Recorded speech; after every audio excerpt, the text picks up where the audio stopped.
Hey everybody, welcome to another Savage Gentleman podcast. We've got a guest here. Jack Donovan has been hanging out this past week. We've been doing band stuff, taking him around, showing him Salt Lake City. He's published author. You guys may have read some of his stuff. You've probably heard of him if you are even if you have a pulse, and you are a man and into what we talk about. So, Jack, welcome. It's been a lot of fun. Been really looking forward to getting you on our podcast and chatting a little bit. So, man, there's so many places to jump off from. I mean, I guess if people haven't heard of you, which I find hard to believe, but if they haven't, just maybe a little bit, just get them up to speed so we can, talk about other things.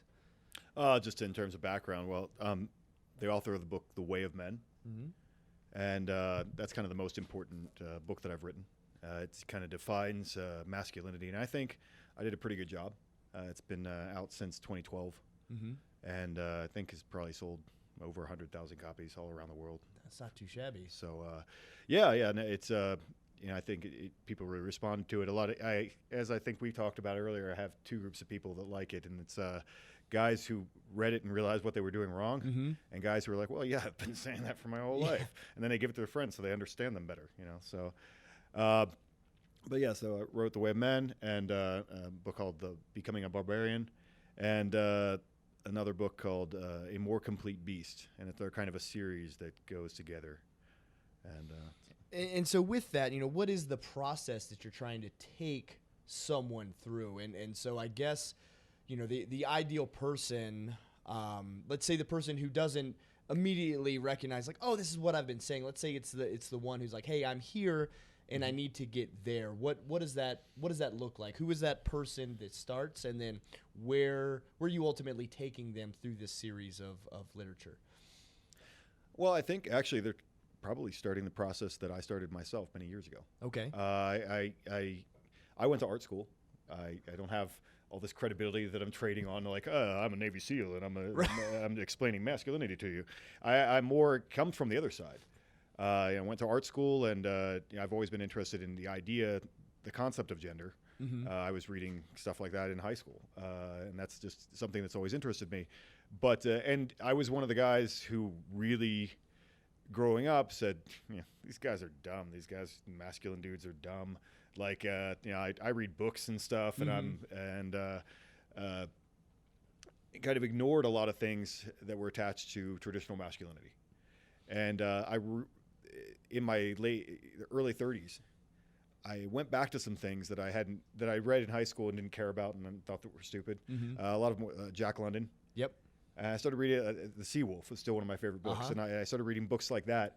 And The Seawolf is a great example because it's actually a guy much like myself, and he, like kind of a more literate Mm-hmm. fellow, and then he gets gassed overboard or whatever, and then it gets picked up by a pretty hard man who's a ship captain. Like, oh, you're part of my crew now. Now this is happening. I'm running you. Yep. And he has to adapt to that and learn how to interact with all these guys Mm-hmm. on the ship and to be successful as a sailor. And I think that's really what we're taking these guys who maybe have dealt with ideas all their lives, or dealt with art, or dealt with maybe just computers or whatever all their lives, and they've dealt with that, and then you need to realize that there's another side. Yeah, There's something you're missing. You're dealing with guys that are predominantly on that gentleman's side, Right. Which is important, and there's value there. But then, coming to the realization that hey, there's a whole nother side of this coin that I have yet to tap into. And now, obviously, with what you're doing, most would probably consider it pretty savage. You've kind of crafted yourself into this entity, and now you're going through and you're taking people through these, your interpretation of Germanic, paganistic rituals and that sort of thing, and really exploring kind of that Norse mythology and going that, which again is like probably one of the best examples of savagery that we can, link back to. I mean, you look around how many guys are wearing, runes and Viking symbols and that sort of thing all the time. It's something that is really appealing. And I think even outside of like the TV show Vikings, I think it's always been something that's resonated with a lot of men. Is that kind of why you felt compelled to go that route, or was there something else that drew you into it? I kind of always knew that from where I was before, in my 30s or whatever, that I kind of saw myself going that direction eventually, because it's more of a whole philosophy, and that I enjoyed. But most of the people that you said are attracted to it, I think we're living in a time that celebrates weakness, and those virtues that are celebrated in all those stories are virtues of strength. Yeah. Yeah. Well, and you really didn't. I mean, the thing is, you didn't have that option then. I mean, if conventional weakness meant death, Right. you didn't have that luxury. And now we do have the luxury where the idea of strength as a virtue isn't necessarily required for everyday life and to be successful. Like, you don't have to be strong to make it in life, and you don't have to be strong in a lot of different areas, and you can still, quote, be successful. But, I think you realize this, and I think a lot of people come to this. It's like, well, yeah, you may be able to achieve the notion of success, but there's still something missing.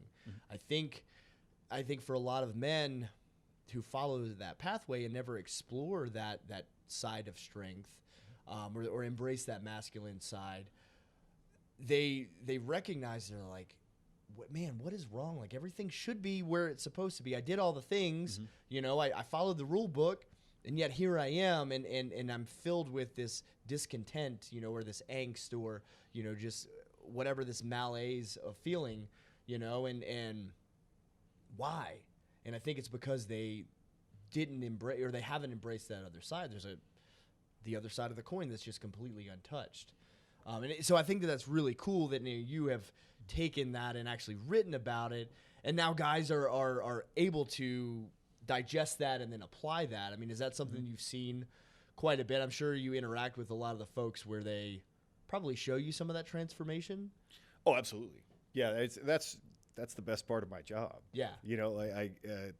To get emails from people and get messages and comments from people back that I read this book and then I realized I need to make some changes in my life and go push myself outside of my comfort zone. Yeah. And be a little harder, or test myself or put myself in an uncomfortable situation. Yeah. And that's the idea that they've grown because of that. I mean, that honors me. Yeah. And that makes me feel really proud of what I did. But yeah, I mean, I think that's important too. A lot of people latch onto the idea that you have to explore that side of yourself because someday the shit's going to hit the fan. Right. Or like, it could all come down, and that may be the case. And, it's better to be prepared than not prepared. Certainly. And it's better to be stronger than weak. Warrior in a garden. Yeah, exactly. Exactly. And it's better to have that access to that. But at the same time, I think, what you were just touching on is that even if that never happens, pushing yourself outside of your comfort zone and exploring that side of yourself, if you haven't, is important to you spiritually. Yeah. It's important to men because it is part of who we are. It's not all of who we are. Right. But that element of, the tactical virtues that I talk about in the book, and this idea of, pushing yourself to become better and put yourself under stress and overcoming that. Yeah. Overcoming challenges. Yep. And I think that and the physical side of it, because people are missing the physical side. I think that's very important. Very much so. You can talk about it, becomes wicked if you talk about strength for so long and then you don't actually do anything to make yourself stronger. Yeah, and there's quite a few people that kind of beat that drum, and it does up to a certain point where you're like, well, hey man, if you truly believe in this thing, why are you yourself not? It poses a little bit of, or create some doubt in the validity of that. And so that's where I think it is important that it's like, hey man, if you're going to talk about it, be about it. Yeah. Which obviously you very much do. And that physical side and just the challenge in of itself, I think realizing the inherent value of that, not as in the end result and where that gets you and what you will become at the end of it, but appreciating that process and understanding that if I go through whatever this crucible is, it's gonna create some changes within me beyond just the physical, like how I look or how I carry myself. It's gonna do some stuff up here and in here, which I think it's pretty safe to say that we could all use more work on that. Yeah. I don't care who you are. I don't care how badass or where you are in life. There's very few people that I have found or would say that, yep, I've reached final form. I've reached my peak potential. I'm maxed out. I'm done. That's as far as I'm ever going to go. So I'm going to stop right here. I think, I like to believe at least that we all can continue to grow and mature and find ways to improve. Even if those are small increments. I mean, there's still improvement. In my mind, once that stops, you might as well put me in a box. Yeah. Yeah, absolutely. Otherwise, what's the point? I mean, I think that's part of the reason why we're here. And at least for me, that's kind of what keeps me going is, that constant drive to continue to find ways to improve and to push myself. And, outside of my family, which is important and I want to take care of them. But I also know if I stop pursuing those things, I'm not going to be as good of a person to them as I could be. So that's almost doing a disservice. You know what I mean? Yeah. So that's the other thing is as a father, as a husband, as just a human being in general. Like I know, if I just call it quits and say, all right, this is, I get complacent and say, this is as good as I'm ever going to be.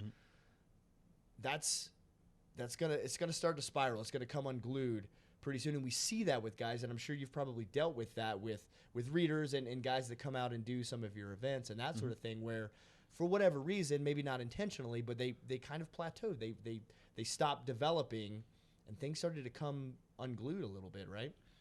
Yeah. I mean, I think that, you always have to be getting better. And in terms of like these guys that need to, explore the other side of themselves a little bit, I mean, that changes you.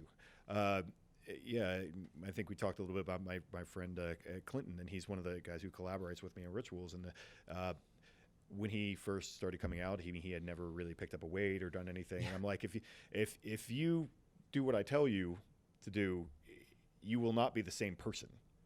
That'll transform you you'll become a different person. And he's definitely one might say a more complete. Exactly. Oh, huh. Yeah. Ba-ba-ba. Yeah. I mean, it's gonna transform the way you look in the world at the world. Yeah. Because your physicality, that everything about you affects the way that you interact with everything else. Yeah. And the way that people interact with you. Yep. Because people will treat you differently. Right. And then you'll have to learn how to carry yourself differently and deal with different kinds of situations. Well, we also project differently, right? Yeah. Like, so again, we can only see the world through our own eyes and our own experience, right? Yeah. So unless you change that experience, you can't change the way you look at things. And the best way to change that experience is to go out and experience things. Yeah. And I would submit that the best things you can experience are the challenging ones, are the ones that make you doubt whether or not you can actually accomplish that. Yeah. You know what I mean? There's no skin in the game if you take on something that with beyond a shadow of a doubt that you can complete that. Yeah. It's like, well, I mean, it's not really a you're not challenge even then, playing is the it? game. You're not Yeah, playing yeah, the game yeah. at that point. Like there has to be the prospect of failure. Otherwise, there's not a lot of value, and therein lies the problem because we're at odds with our own iniquity, right? And the possibility of failing. Like that's a really hard thing to embrace, and we really don't want to do it. Yeah. And so we talked about this quite a bit. I took Jack on this. It's an interpretive trail hike, which is choose your own adventure. Yeah, which is to say we just kind of went straight up a mountain on not any kind of real trail, just up through the snow and trudged up to the top. And it was difficult, but it was an adventure. It was fun. It was cool. We had a great conversation. And one of the things we were talking about was finding ways to push, right? And doing the things that are challenging. And you mentioned earlier that it almost takes the act of doing a thing for men to actually have a real conversation. You know what I mean? There's a sense of like, I don't know, there camaraderie that is important, of doing a thing. We talked about you can't just sit around the sewing circle. Yeah. Yeah, You it's always a mistake to sit around. Like I said, in the early '90s, they created men's groups and so forth. And one of the mistakes is they made, let's sit around a circle and talk about our feelings. And that's actually not how men ever talk about their feelings if they're being honest. Yeah. They basically, if you're working with a guy, it's shoulder to shoulder, and you could be working on a construction project, you could be doing a hike, you could be doing something, and then that's when and you also learn to trust each other that way too, especially if there's something involved. My best friend, he actually became my best friend. We were working together and delivering exercise equipment. Okay. And while you're doing that, I mean, it's like a 350-pound treadmill, and you're taking it into people's houses and running it upstairs. Yeah. With paintings on either side. Trying not to destroy things. Trying not to hit the wall. And also, the reality of that is that you have to trust each other enough that, okay, he has the heavy end, and he has 350 pounds of metal on him right here. And if I screw up, he goes down the stairs with that on top of him. And so you have to learn to trust each other. And dudes in the military learn how to do, things like that. And martial arts, obviously, you learn how to, I can spar with this guy because he knows how to turn it down. He knows how to turn it up. And you learn how to interact with each other. And then that's the kind of trust that I think men really value. Yeah. And the other point about that bonding through interaction is actually the guy who coined the phrase male bonding, which is so old now, but it was like 1969 when he wrote this book. Okay. And his name is Lionel Tiger. And when he wrote the book, he coined the phrase, and basically the idea was that men bond when they aggress against something. Whether it's, aggressing against nature or aggressing against, like you're building a project, you're doing something, or you're actually going to fight someone or hunting or something like that. That's when men bond the best, because they're out cooperating and working together. There's a common goal that you're working together to achieve. And, and I think that is something that we're in today's society, we're kind of lacking. Like we really, there isn't, for the most part, an enemy at the gates that we have to rally to fend off. There isn't this, imminent doom. Some might argue that there is, but real or perceived, I don't think there is enough for us to all come together in that capacity, right? And our daily lives are not such that we have to cooperate and work together to make sure that there's enough food, for harvest or whatever it is, right? Go on a hunting party so that we all have to work together to bring down this woolly mammoth or whatever it is. And so most of our history was spent doing these things for the greater good, right? Now, there are very few aspects of our lives that require that. And I think, so much of our development was contingent on that, where we haven't psychologically caught up.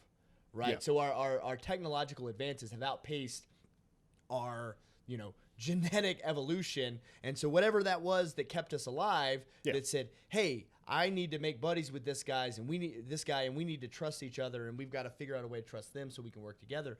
Whatever that is still there, but now it has no outlet. Yeah. And now we have this this dissonance, right, which causes all kinds of problems. And this is just the world according to Josh. I don't have no real data to back this up. This is just theoretical. But I think a lot of the problems that we face, particularly as men, arise from this, I don't know what to do with my manliness, so to speak, right? Yeah. It has nowhere to go. It has nowhere to go. It has no way to express itself. And, here at Savage Gentlemen, that's something that we urge guys to do, is to find ways. Within the league, we've got a bunch of guys that are there that are helping each other out, and that's a virtual online thing, which is great. I think that there's value to that. And then the next step is okay, how do we get together in person and do things? And for you, that's something that you're actually cultivating and doing with some of your ritual events and things where you're bringing guys together. There's a common goal, there's a common theme, there's activity that happens, and so kind of talk about that and where that, how that came to be, you know what I mean, and a little bit what that looks like, and the Because I think on the surface, people are going to see it as one thing. Right. But in talking with you, there's actually a lot more going on. It's way more complex, than what it seems. Because it kind of just looks like, hey, we want to do cool Viking stuff. Which, in and of itself isn't, is okay. Yeah. But I think, and this is what I think is really cool, it's so much deeper than that. It's so much more. So kind of. Yeah, I mean, what I'm doing right now, and it's I was with another group that did it for years, and I'm kind of taking my thing in a slightly different direction. I bought some land, and I'm still kind of figuring out what that looks like, what our events look like. But it's not just dressing up as Vikings. In fact, if you look at me, I don't look like anything like a Viking.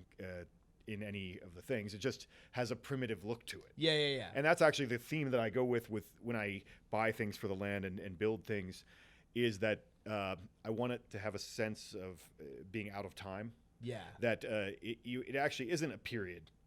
Nothing in there is period at all. Right. And it's just an idea that it's not exactly this time, and you're not sure exactly what time it is. So it's creating an anthropologist called a liminal space.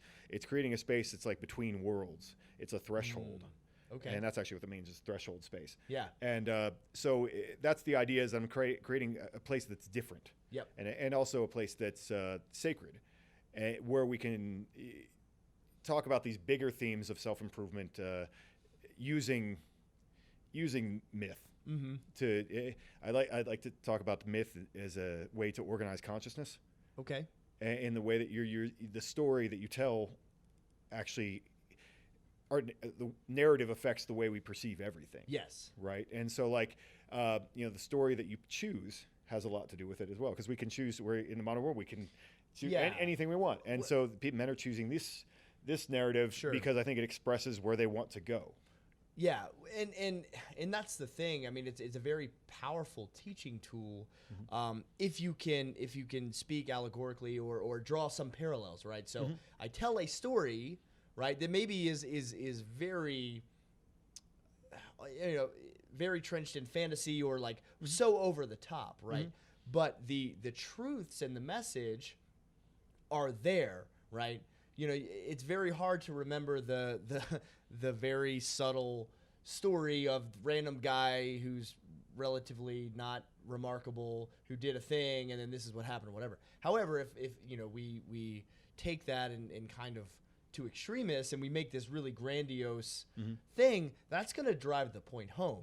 You know what I mean? And that is a story that can then be passed on, because you remember there were giants and there were these things, you know what I mean? And so, you have to you look at the message, because that's the ultimate goal, is I'm trying to get the message, but I need these really pungent details so that people can keep those in mind. And I think that's what you guys, part of what you're doing is it's so visually like profound, right? And the theatrics and that sort of thing, that it's like, it's moving because we're visual, right? Yeah. We're very visual creatures. And Absolutely. So, you know what I mean? Just a guy in a suit that's like, hey, so I'm going to talk to you about this thing. And you're sitting in a room. Yeah, it's like being at school. Right. You're sitting in a school, right? Yeah. But, that same concept, there's nothing wrong with it, but now delivered with energy and passion and fire. And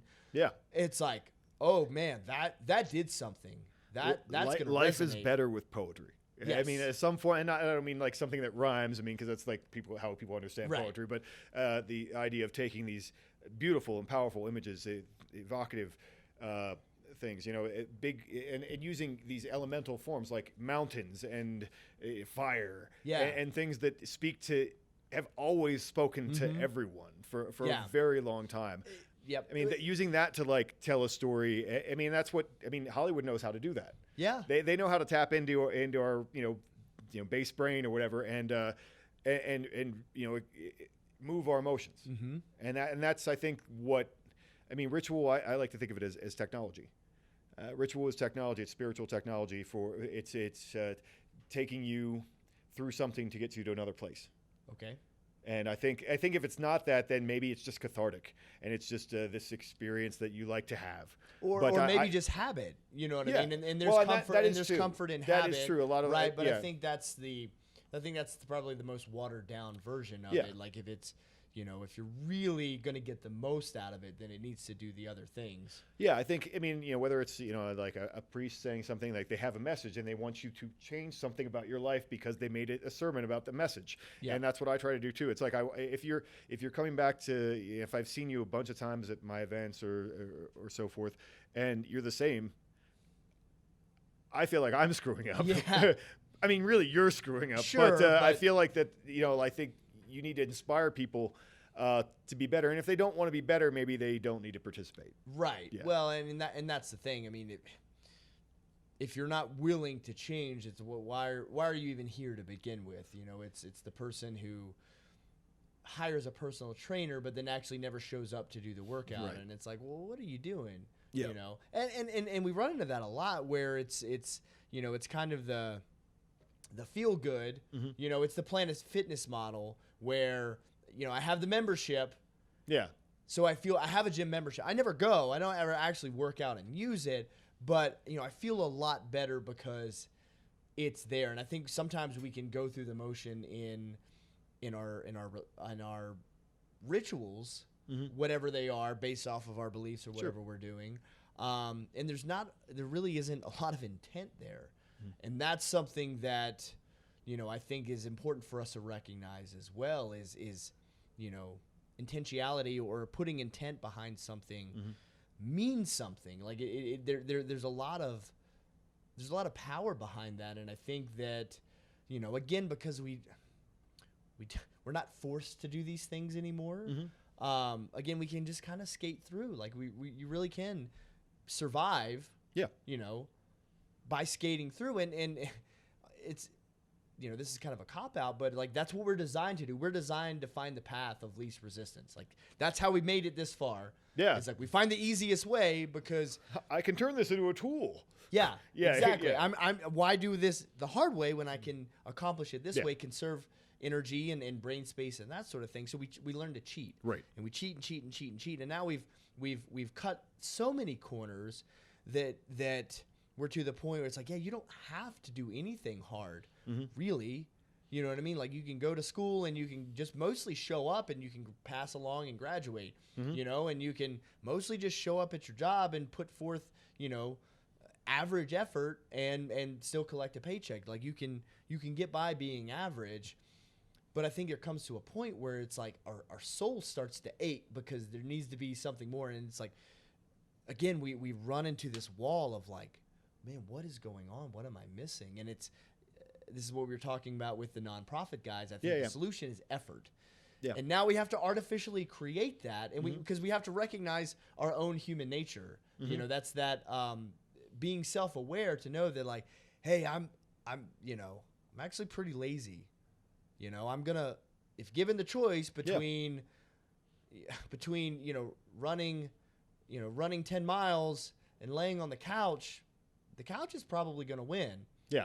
Unless I understand that like the benefit of kicking my own ass. Yeah. Or just challenging myself in some way. Mm-hmm. Or even something as simple as like getting out of your comfort zone. Because I would imagine coming up to some of these rituals is probably out of guys' comfort zones to some degree. I mean, it's definitely different than probably anything they've ever experienced. So, what do you see that as being part of the benefit as well, because it is so different than what we do in our regular lives? Well, absolutely. I mean, obviously, the people who contact me about it, I think they're obviously drawn to something. They're pretty bought in. Well, I mean, they don't know what's going to happen, so it's like they're kind of like relinquishing control. Mm. I mean, people actually think that who knows what happens. They have all kinds of preconceptions of what that would be, but I think that obviously they're drawn to something, and they want some kind of higher experience, or they want some kind of spiritual experience, or they want something that is a little bigger than life. Mm-hmm. And I think that a little different than the everyday world. And they want something that it taps into that part of them that's always kind of wished the world was that way all Yeah. the time. You know, they want to see something. A bit of you're fulfilling a fantasy to some degree. Absolutely. Which I think is probably the initial draw. Yeah. And then I would imagine that once people go through, then they realize like all the other aspects, the transformative components that end up, going. Well, why? I mean, and then the question becomes like, well, why wouldn't I want my life to include this? Like this big poetic thing that happens, something that's bigger than just me sitting in front of the television, and or even like basic self-improvement stuff. I mean, reading a book or so. I mean, that's not bad. It's all good well stuff. And good, sure. But I mean, I think that we want to have some kind of beautiful poetic experience. Mm-hmm. And for men, I mean, it's just a different, I think, kind of experience that they're drawn to. I mean, they want something that's a little bit that's powerful. Yeah. And that draws them in. It's a little bit different. Well, and then the fact that it's not just a singular experience, but now there's a group element that I think is important as well. That sometimes we forget.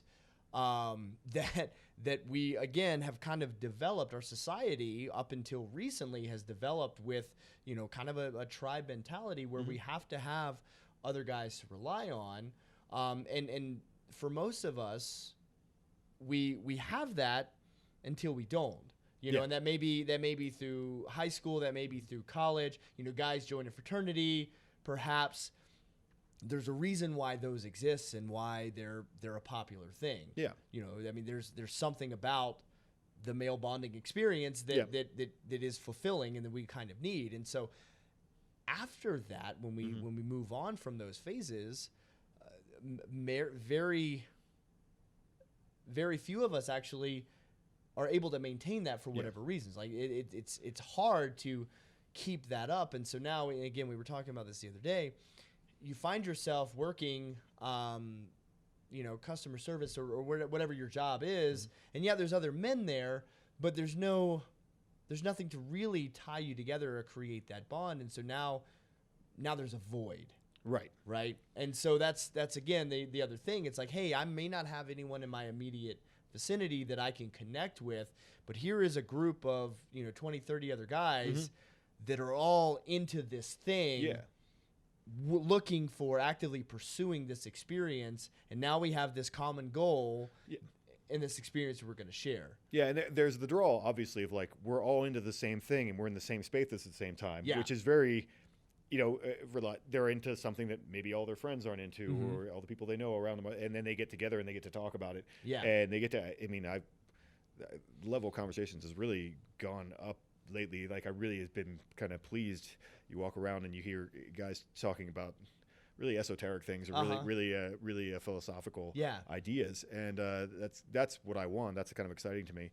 But another thing I've always been really passionate about since kind of looking into seeing how feminism affects the world and writing about masculinity has been male spaces, and there are almost none. Yeah, there are almost no all-male spaces in the world. In terms of exclusively male. Yeah, I mean, and that used to be normal. I mean, used to have, even in small towns. I mean, the tiny town that I live in, there's all these buildings that were built by the Masons and the Elks Club, and they're the biggest buildings in town, the Moose Lodge, and men always wanted to have that kind of fraternal. They need their own time.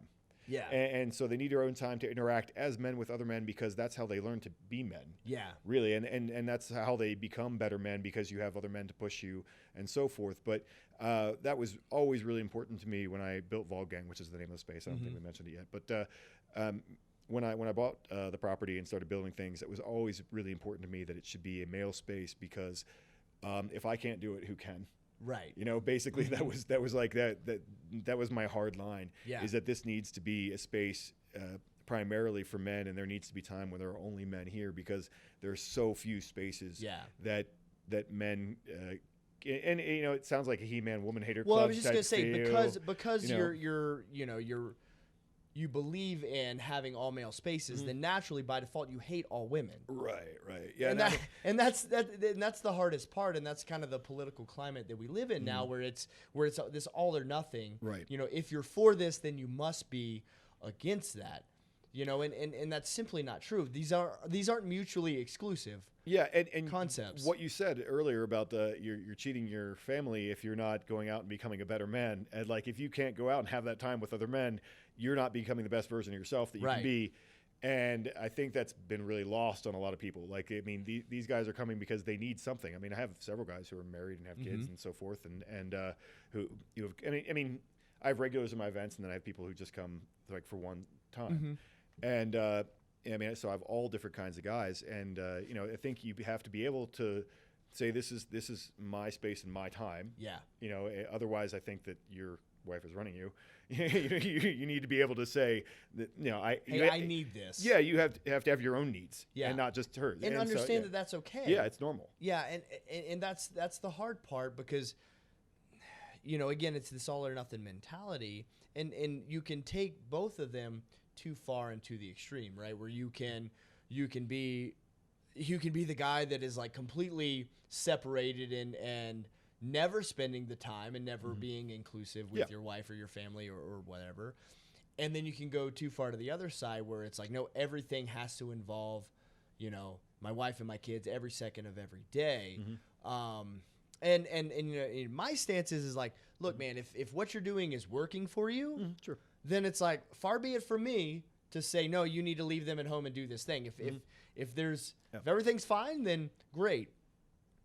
But if or when, I'd say probably when it comes the time where you look around and things just aren't quite lining up, then maybe this is where you need to look. Maybe this, you know, this is a thing that I need to cultivate more because I've neglected. And we go through those phases. Yeah. You know, that's the other thing that we have to realize is that, you know, there's a pendulum. You know, the balance is virtually non-existent in that, you know, balance being right in the middle, dead center. Yeah. Because that's what we think. That's the illusion that we want to have, is like, oh, I need to be balanced. I need to be right here in this, you know, Are you always at your fighting weight? Always. Every second of every day. I am always peak, always ready. Because, right? Yeah. And at the same time, it goes up and down. Right. Yeah, exactly. Well, no, and at the same time, while I'm always peaked and always ready, I'm always the perfect, attentive husband and father there for everything that happens simultaneously all the time, because I'm just that freaking awesome of a human being. Yeah. No. Why am I even here? I mean, you're just giving a speech. I don't even know. Right. Yeah. So, and that is the bar that we set for ourselves, and it's completely unattainable. So, I mean, that middle piece of the metronome, right, is only one little tick. The majority of the time is spent on one side or the other, and that's what I think we have to realize is, you know, the pendulum, the metronome, whatever visual you want to attribute this to, it's constantly vacillating from one side to the other. Yeah. You know, and in a perfect world, we'll avoid the extremes and we'll kind of keep that tick-tock closer to the center, but, you know, that doesn't always happen. And so there may be a period in our lives where it's like, yeah, dude, sorry, I can't do this thing because I have this going on. But I also know that that's not sustainable, and there was going to come a time where it's like, all right, I got to go do this other thing. Yeah. You know, and I think that's what we have to realize. We have to understand that so that we can actually accomplish what we need to. Otherwise, we get stuck in this weird pattern, and again, things just start going kind of haywire. And that kind of stasis assumes that you're always the same person. You're always the same man, and you know, like that the saying, like a man can never be the same as the river that he walks in, because it's never water, something like that. And the same man can never step into the same river twice or something. Because never the same moving. man, different Never, river. Yeah, exactly. And like so I probably still butchered it. Yeah, whatever. It's close enough. They know what we're talking about. Yeah. Maybe. The people know. The people, they get it. They get it. But no, I mean, you're constantly evolving, and that's another thing too, is that you messages and you know, speakers are different throughout your life. You need to hear different wisdom at different times. Yep. And you know, because hopefully you're evolving, and if you're pushing yourself through these processes and so forth, you are becoming a different person as time goes on, and it never stops. So you know, the problems that you had perfectly balanced last year are now new problems, and you're at a different space in life. Yeah. And so you have new challenges to face. Yep. And so that's always going to be the case. You're always going to be trying to find well, and that's a balance of some kind. That's the hard part, because we're looking for the answer. Yeah. I need the answer. Yeah. Jack Donovan, you're the man. Give me the answer. Right? Like you've got it, right? Yeah. And I think what we have to realize is that there is no answer. Yeah. We only learn to ask better questions. Exactly. Do you know what I mean? As we mature and grow and go on. And so it's like the stuff that I was dealing with, as a teenager is different than when I was in my 20s, and now that I'm in my 30s, and now that I'm, a father with 2 kids, those have changed. And so that, if you're still having the same problems as you did when you were, 15 years old, it's like, man, you gotta rewind. We got to do some work, because like we should have been able to get past that, you know. And if you haven't, then that needs to be number 1 priority, because nothing else is gonna fall into place if you haven't overcome that. So, and we see that we see people that latch on to these things because it becomes their identity, right? Whatever their hang-ups were, like, I'm that guy. Yeah. You know what I mean? Our problems become our identity sometimes, which that's probably a podcast completely in and of itself, right? Yeah. But the idea is that we're in a constant state of flux, and hopefully, for the most part, it's kind of a upward trend. I mean, like you said, there's going to be ups and downs, but in the notion of like periodization, as we were talking about with strength training, is you go up a little bit, you dip down some, and then you go up a little bit more. And then over a long enough timeline, it's not linear, but you are at a higher starting off point or a higher finishing point than where you started. Yeah. Is the hope. Until you hit the peak, and then you just slip down towards death. Yeah. But that's not until at least, like, what, 50, right? Sure. Or I'm going to kick it out longer. Yeah. I need more time.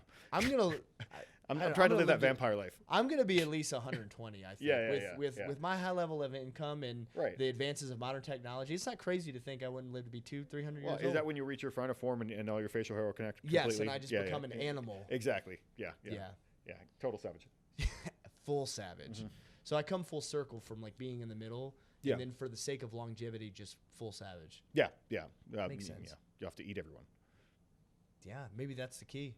Yeah. We don't have enough cannibalism. Perhaps. I don't think we can talk about cannibalism on here. Oh, the long pig. That's the old saying. I know it is. Yeah. It's always great when you just like really deep, intellectual discussion. Yeah. And then at any moment, just like right in the gutter, just that's the fun part. I think that's why the people like it. They're like, you never know. You never know. If you're not doing that, you're not having fun. Yeah. Well, I'm trying to have fun. We don't take things too seriously. Yeah. Even though that's the weird juxtaposition. Like, obviously you're a very serious, like passionate individual, as am I, but and this was interesting when we first met, because like up until this point, the acquaintance was merely through social media. Yeah. You know what I mean? Just through following and seeing like, oh, that guy's into cool stuff. And then a couple messages back and forth. And then it's like, dude, we should hang out. Yep. You know what I mean? And now here we are. And that is, as much as we bag on social media, that is one of the benefits, right? But from all outward appearances, it's like, dude, this is like the most hardcore, serious, you know what I mean? Like, dude, you're ever going to come across. And that is an aspect of you. But then at the same time, there's like very much gentleman intellectual side. And you're like, huh, how about that? It's very surprising. And I think that there's kindred spirits, because people can probably look at me and think the same thing. They're like, oh, his ears are jacked up, and, guy's in pretty good shape. He's got a beard. Although some people might make the hipster assumption, which I've been accused of as well. Either way, the ears cancel out that. But I think the ears. I mean, there's not a lot of hipsters with cauliflower ear. No. And then it's really bad. Like, could you imagine having to admit you got your ass kicked by a hipster? What does that make you, bro? I'm just saying. Yeah. There you go. Yeah. So come at me. Yeah. Again, back to the gutter. And nonsensical. But the notion of you can be this very like prominent masculine figure, and at the same time not take yourself too seriously. Yeah. And still have like a very caring, compassionate side. Yeah. You know, again, not being mutually exclusive. Yeah. The world is not. Very few circumstances are black and white. It's all kind of shades of gray. It's almost like you could become a more complete beast. What? Yeah. No. Yeah. I mean, honestly, I mean, you're a whole person, right? Right. I mean, I get accused of that occasionally. Like people say that, oh, well, that's not really who you are. That's not the real you. That's not, that's a false front. And that's a big thing that men are just generally accused of. Just false fronting it. Yeah, just faking it or faking it to make it or whatever. Which sometimes you have to fake it to make it. I'm not against that personally. Sure. But be yourself is sometimes a terrible advice. Yeah. How about be the best idea of yourself that you can possibly be and work towards that? Who you are right now isn't. Well, yeah. I mean, here's the thing: is it working for you? Yeah. Keep it up then. Yeah. You know what I mean? It's like the exactly. scene in Fight Club. That's what I totally thought of. Yeah. Oh yeah. Or it's like, no, it's very clever. Well, how's that working out for you? What's that? Being clever. Yeah. Good. Keep it up then. Yeah. And again, it's like, man, I'm not here to tell anybody how to live their life and what they should do. I'm certainly not going to advocate, emulate, and do exactly what I do, because I think that would be a terrible path for a lot of people unless you're me. What I'm trying to do and what I appreciate about you is like, hey man, I'm just offering some anecdotal advice, some direction from things that I have studied and learned that have worked for me, that I've seen work for others, that may work for you. Yeah, exactly. We were talking about that in the truck earlier today. The idea of, you're not trying to be a tree. Mm-hmm. You're not trying to be a tree. You're trying to be the best version of yourself that you can be, and you're not that tree or the other tree. You're gonna have to elaborate. No one's gonna on the tree. Yeah, on the tree. On the tree. You skipped a few steps to get to the tree. Oh, okay. All right. Well, I'm following, but they're not tracking. They don't know probably, the tree analogy. Yeah. Well, basically, the idea of being one with nature is what we were talking about. This a lot of ultimate people want to Zen state. where you're one with nature, one with everything, and it's a kind of a self-negation because like I'm one with nature. Well, the tree isn't trying to be one with you. Right. The tree's just trying to be a tree. And the tree actually hopes you die and decompose really quickly so that you can fertilize. Feed it. Yeah. I mean, the tree is not invested in your survival at all. And I'm here to be the best version of myself. And the other thing is that, as we said, the tree will get as big as it can possibly until it is, doesn't get enough water, or someone chops it down, or a storm blows it over. Yeah, or any of those things, yeah. And so the tree, it's just trying to be as big as it can possibly be, and the best elaboration of what that tree is. Yeah. And that's what you should be trying to be as a man. A tree. A man tree. No, a man tree. What kind of tree can I become? An oak. No, but I mean, you're not a tree. You're a man. Right. So be a man. Be the best version of that man that you can be, and not try to be Josh Tyler, because you're not Josh Tyler. And trust me, like, we don't need more of whatever this is. Yeah. Well, then there can only be one, so you have to fight them. Highlander. Yeah. Man, I'd hate to have to fight myself. And also, it would be kind of cool. Yeah. So I'm a little bit torn, to be quite honest with you. Like, it'd be a cool fight, but at the same time, I think we'd both just like quit because we would recognize the futility of it. Yeah. Okay. that got weird for a second. All right.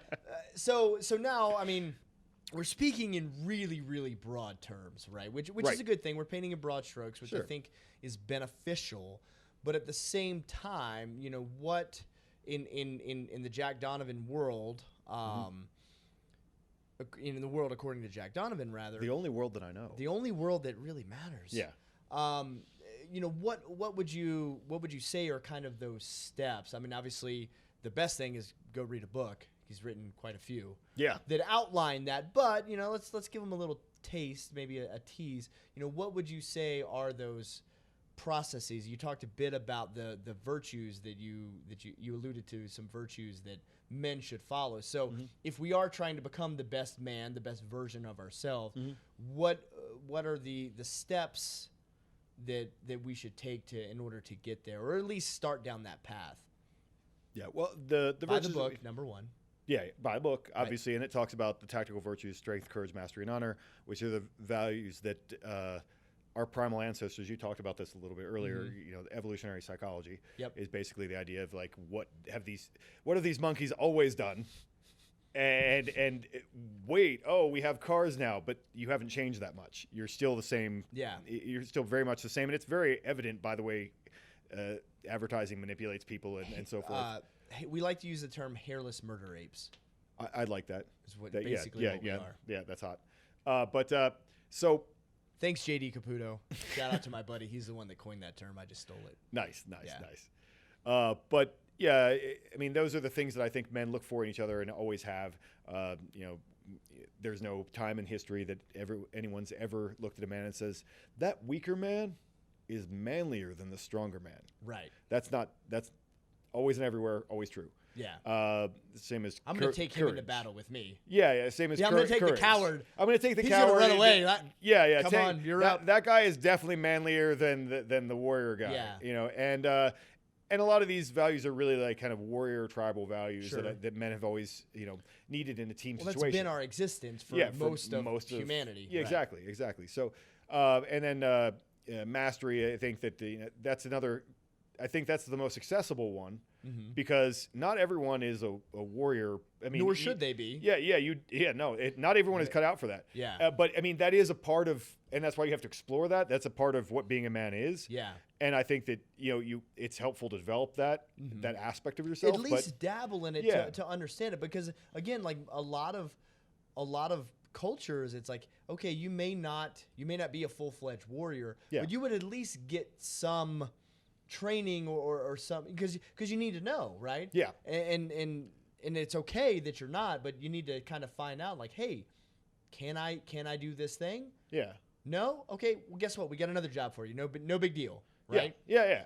And so, I mean, that was part of the process of, kind of figuring out what people need to do. And we don't have that. And we talked about this as well as the rite of passage. Yeah. Yeah. There's no real rite of passage, and we can't really have a universal one, right? Because of all the different reasons. Where we've got so many differing ideas of what religions, values, and ideas of what is good, right, and so forth. But to get back to where you were going with their takeaway, is what we talked about is even if you're not that guy. Mm-hmm. Even if you're not the guy who is the warrior guy, and the guy that guy is already probably there. I mean, the army takes you at 18. Like if you're doing that or you're fighting or whatever, you might already be doing that. Yes, you might already down that path. But I think what is, and we talked about this a little bit before, is that guy who has never lifted a weight or never gone into a gym, never had to get punched in the face or wrestle with someone, or hasn't since he was a little kid or whatever, and has decided that that's not his role, and maybe it isn't. I'm not a warrior. I don't call myself that. Right. I've never made war. Right. Exactly. Like that's one of the that's one of the ones that really irks me. Because I know guys on both sides, right? Yeah. And I hate when they use this term kind of flippantly, because it's such a disservice to the guys that actually have. It's like, I know guys that have gone to war. They are warriors. That is the qualifying factor. Right. You know what I mean? The dude playing football and giving, an amazing effort is not a warrior. Yeah. You know what I mean? The guy fighting in the cage, he may be giving a valiant battle, and it may be incredibly... He's still playing a sport. Commendable. He's getting paid. That's a job. Yeah. That is a job that no one is going to die over. You know what I mean? And so to say these are two absolute warriors in here. Unless it's Tim Kennedy versus another veteran. Yeah. You could say that, but short of that, it's like, man, it strikes me the wrong way. I don't. Yeah, it degrades it. I think so. It definitely degrades it, and it makes it meaningless. And that's the tendency. Any thing that has value, any trait that has value, people want to make it egalitarian, and then like everyone can be a warrior. And it's just about the mindset. I'm a warrior against whatever, and like it's for some cause or that kind of thing. And same thing they do with honor. Honor means something. It means a lot of things, so you have to actually define your terms when you talk about honor, because it's meant a lot of things for a long time. But in terms of honor, like it's come to mean anything good. Yeah. Like I honor this. I honor good. Yeah, it's, I like to say get honor and stay honor. You know what I'm saying? Might have to cut that one out. That's too far. That's where it was good. Yeah, that was incredibly toxic of me, and I'm so sorry because I'm sure. Want to talk about toxic stuff? Can we? Do you want to? Yeah, we can. We can get super toxic real fast. Oh, cool. I think. Well, there was probably a point that we were making. We were trying to get to a takeaway. It was like why really this shit. Okay, let me wrap that up. We need have that basically. Like I said, those guys are my people. The guys who realize that they need to have that experience, and that experience will transform you. So the steps that you really need to take is you need to seek out that situation. It's harder and harder for people. It's hard. Like I said, it's hard to find all male spaces. Yep. It's hard to find male friends. I always say the easiest way, I think, and you, I'm sure, would probably agree, is maybe seek out some martial arts. Yep. Get in that situation where you're put in that uncomfortable situation. Like I was saying, like when we trained the other day. Yeah. You're obviously better than me at that. I mean, I would hope so. I've only dedicated like over a decade to it. Exactly. So if I wasn't, man, I need to rethink a lot of my life decisions. Yeah. So I have to go into a gym and deal with this monster, and they have this question mark of like, what's going to go on? What's going to happen? This is going to suck. I know I'm going to lose. Which is very Norse. Part. I mean, that's very like you're eventually, all the gods will eventually die. No matter what, it's still going to end badly. Yeah, it's going to end badly, but you must fight anyway. Right. And so that's kind of like how I had to approach it. You're like, you're going to lose, but you must fight anyway. And so guys need to have that experience. Yeah. And it changes them when they have that experience, and it's then they realize that they can, I've had that experience before, so I can put myself in another experience like that. Yeah. And this is what you're really seeking out by going out into this situation and testing yourself against these virtues and trying to be better in all aspects of life, as you've often talked about. But. Yeah. And then I think to kind of bring that full circle, it takes other men to put us in that position, because we rarely will we willingly just walk into the fire. Yeah. You know what I mean? There needs to be a little bit of that peer pressure. Yeah. There needs to be somewhat of our reputation or our honor, our integrity kind of on the line to get us over the hump. And in a perfect world, it wouldn't be, but that's not the reality. And so we can try and have this Zen, transcendental notion that we're above all of that. Yeah. Right. And that no one can influence me but me.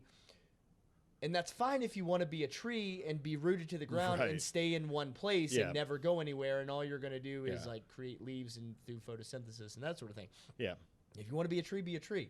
I mean, it's 2019. If you can be whatever you want you can identify as a tree. You can identify as a tree. Yeah. Is that a gender?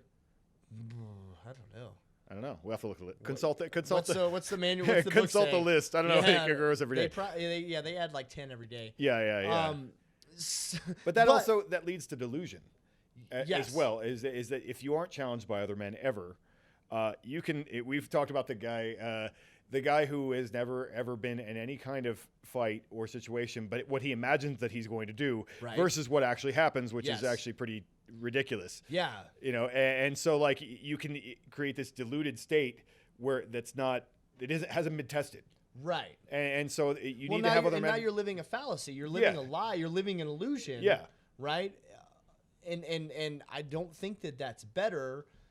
The difference is we can get away with it now, where you couldn't before. It's like you didn't have the opportunity to create illusions because it would be shattered very quickly, 100 years ago. Yeah. You think you're a tough guy? Mouth off to someone in the street, and you're going to end up in a gutter. Yeah, I never mouth off to anyway. Yeah. I ain't a fool. Right. Yeah. Right. But because right. If you've actually ever engaged with another human being, you realize you're like, oh, there are people that are better at this thing than I am. Yeah. And I can't tell just by looking at them whether or not they are. I actually have no way of judging that until it's happening, and by then it's too late. Yeah. But the only way to come to that is to have done it, and hopefully in a safe, controlled environment. Yeah. And then all of a sudden you realize you're like, yeah, the idea of getting in a fight with a complete stranger is really bad. Yeah. You know, but people walk through life with impunity because they've never had a taste of that. Yeah. And they know that there's virtually zero consequences to that behavior. Yeah. You know, and it's propagated by or perpetuated through social media, where you super don't have any consequences. Oh, absolutely. You know what I mean? You could literally say whatever you want. That's why people who have, I mean, everybody has a weird handle, right? Everybody has a weird, they don't call it that anymore, username or whatever.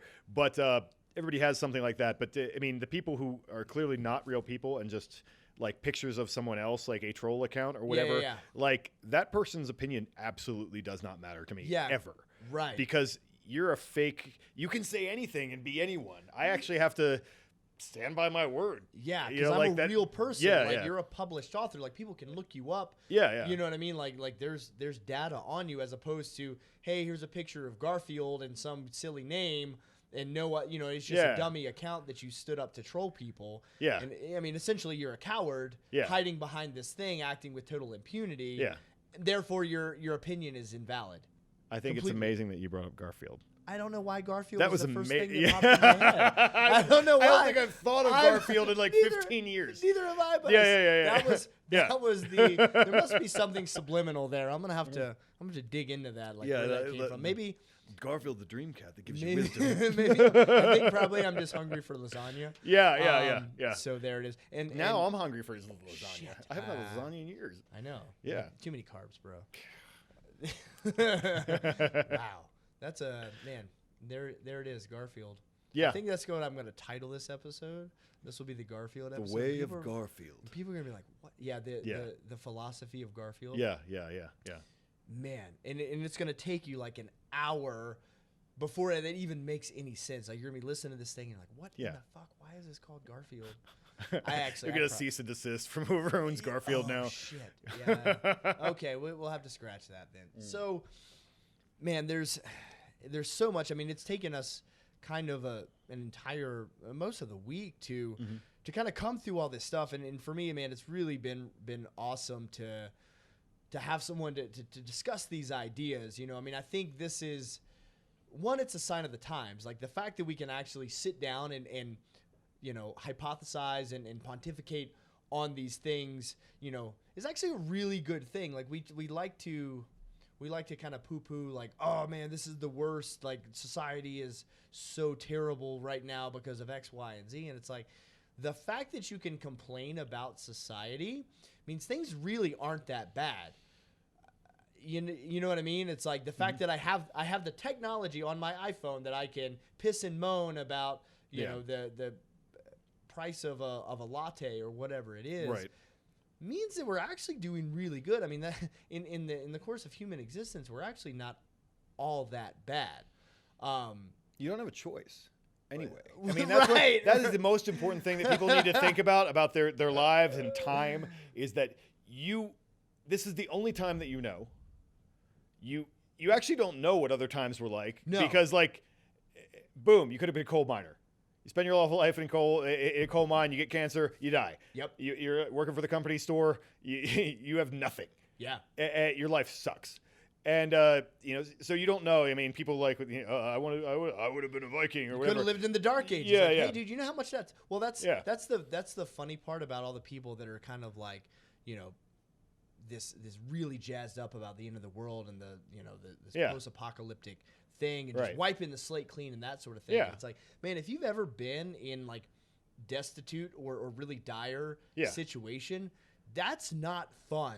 Yeah. And if you I would never wish that upon any, like, certainly there's things in society that I wish would go away or would change, you know, that obviously, but in order for that to happen, like, things have to get really, really bad. Yeah. And I don't want to subject my wife and my kids. Like, I don't want to wish for that to happen. I mean, again, if you've ever gone days and days without food and water, it super sucks. You know, if you want to see what the end of the world looks like, go to a third world country. I mean, go, you know, if for anyone that was probably in like someplace like Haiti after the earthquakes, it's like, that ain't no picnic.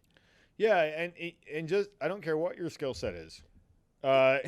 You may not make it out. You may not make it very long. I don't care how much food storage and how much ammo you have stored up, man. It's like there's still no guarantee in that scenario. So it's like getting in a fight.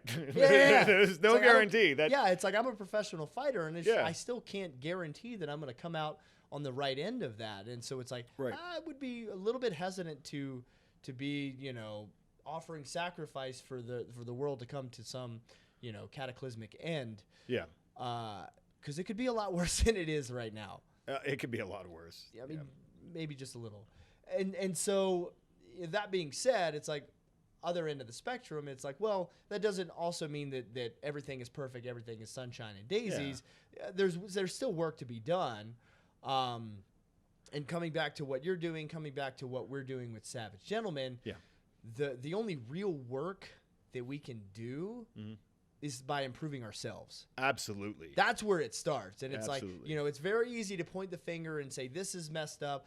That sucks. These guys are assholes. They're idiots. They're ruining things. Yeah.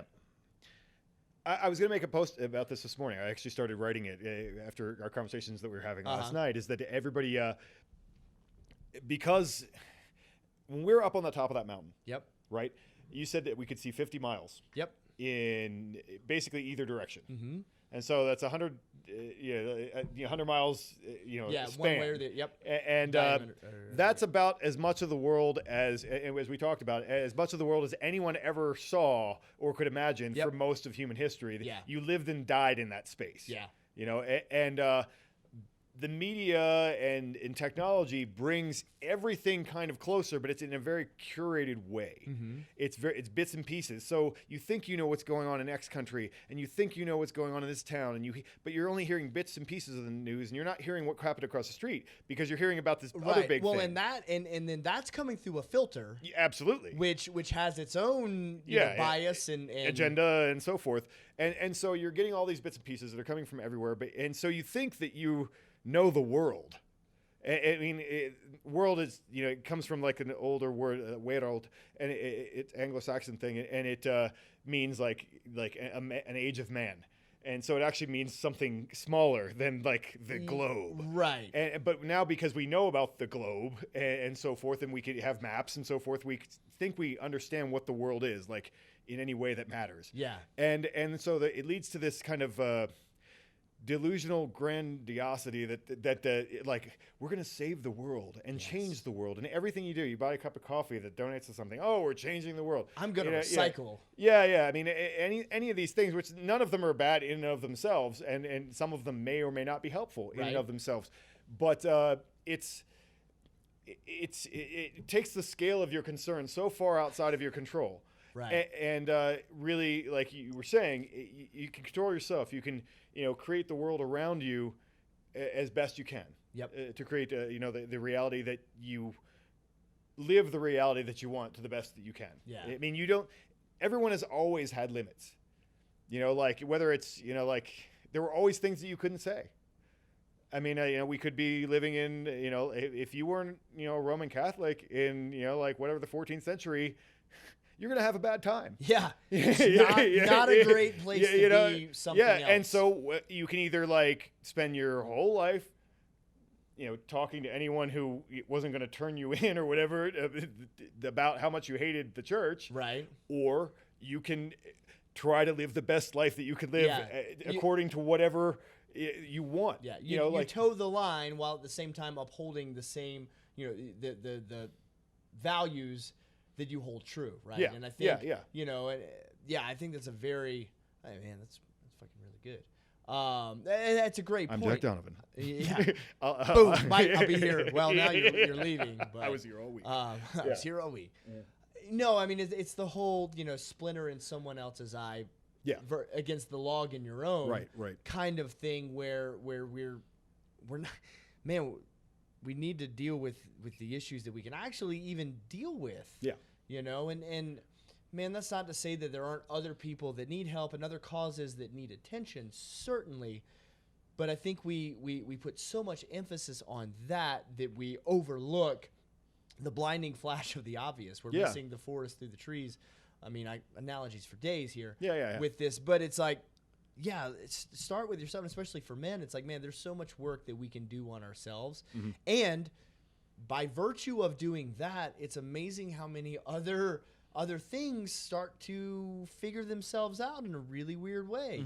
You know, where that, you know, that relationship with my boss and my work situation that is just like gnawing at me, all of a sudden, like, starts to work itself out, and you know, this financial struggle or whatever it is, you know, and it's sometimes it's hard to draw the correlation, you know, or at least understand the correlation, and that's where I would submit that we don't need to understand it. We just need to know, hey, this is a good process, and good things are going to come from it. Yeah, and we may not know what that is on the other side, but you know, when you start to see the fruit of that effort, you kind of know you're on the right track. Yeah. And how and why it works is kind of irrelevant at that point. Yeah. It's like, I don't know where it comes from, but it's good and it's working, so I'm going to keep doing it until either it doesn't or I find a better option. Right. And I think that's probably a much better approach than again trying to find the answer. Yeah. Which is what we want. We want the quick solution. What is it? If you can just send me one meme, please, because I don't have time to read an entire book. If you could put this in a meme. Do this, not that. Like, just have the list. Yeah, Fixed. yeah. That's fixed. Yeah. Or meme wisdom, like, crushes my soul. Yeah. Write an article. Give me the top 10 things that I need to do to fix my life. Yeah. You know, make sure it's under 500 words, because I don't have time for anything more than that, because God forbid I actually really put in any form of effort and brain power into this thing. And that's where we're at, because we're so accustomed to luxury. We're not used to having to go out and fetch our own water and build a fire and boil it to purify it just to get a drink. Yeah. You know, we talked about that as well. Instant gratification. Yeah. So if we can understand that, like, what this has developed into, you know, is only what we have at our disposal is only a recent development, and this has been configured. This, in meaning, I'm gesturing. You can't see if you're listening. My halo, my brain, my head. You know, our psyche, right, is accustomed to doing all these other things. It's only recently that our stuff that things have been this convenient. If we can understand that a lot of the way we're feeling comes from this holdover of ancient peoples and the way life developed for most of our existence, then I think we can start to read between the lines, or at least look at things with a better perspective, and a better approach. So when I'm feeling a certain way about things, I can understand why, and then I can start to configure a plan to fix that. Yeah. I'm feeling angsty. I'm feeling just man, I don't like this thing. Why is that? Yeah. And I go through and I check, and it's like, well, this is met, this need is met, that need is met, this need is met. There's no reason for me to feel this way. What am I not doing? Right. Because often that is the solution. And then I start, I'm like, okay, well, I'm not doing this. Let's try that. Positive result, negative result. Yeah. You know what I mean? And that's what we have to understand too. Again, it's not one simple answer. It's, you know, it's a scientific method, so to speak, of nothing is ever, even the causes and the solutions are myriad on both sides. I mean, because like everyone wants to, like, well, what do you think caused this? All of the above could be the answer. Like all the variables could have gone into that. There probably is no one cause, because the world is really fluid and there's a lot going on all the time. And so, like, all these things could affect something, and then you know, the same thing with the solutions. Like, it may not be, oh, I made this one change to my life and now everything's perfect. Boom. Boom. Yeah, no, that's not Nailed real. It. Never happens. You know, and even if it is, it's probably only temporary. Sure. You know, and we have to understand that as well. It's like, okay, this fixed this problem, but there's still going to be more problems, because thus is the nature of existence. Like, exactly. This is our lot, right? But I mean, that's I don't know. I think that's very hopeful, because how freaking boring would it be to just have the answer and like, oh, okay, got it, done. Let me just spend the next 80 years at the top of the mountain because I figured everything out. I got here and I'm done. Yeah. It's like, man, well, what's the point? Again, it's not really playing the game. Right. It's like, well, I guess you got to find a new mountain, man. Like, what's the next thing? I mean, you're going to keep climbing and trying to ascend these mountains until you can't. Yeah. And then when you can't, then it's time to pack it up and yeah. you know what I mean? Do something different or call it quits altogether. Hopefully by that time. I mean, for me, I think when I can no longer pursue things, then that's probably about when I'll fade out and move on to the next life, whatever that looks like, right? Yeah. So I think we answered everything. We solved it. We did it. You're welcome.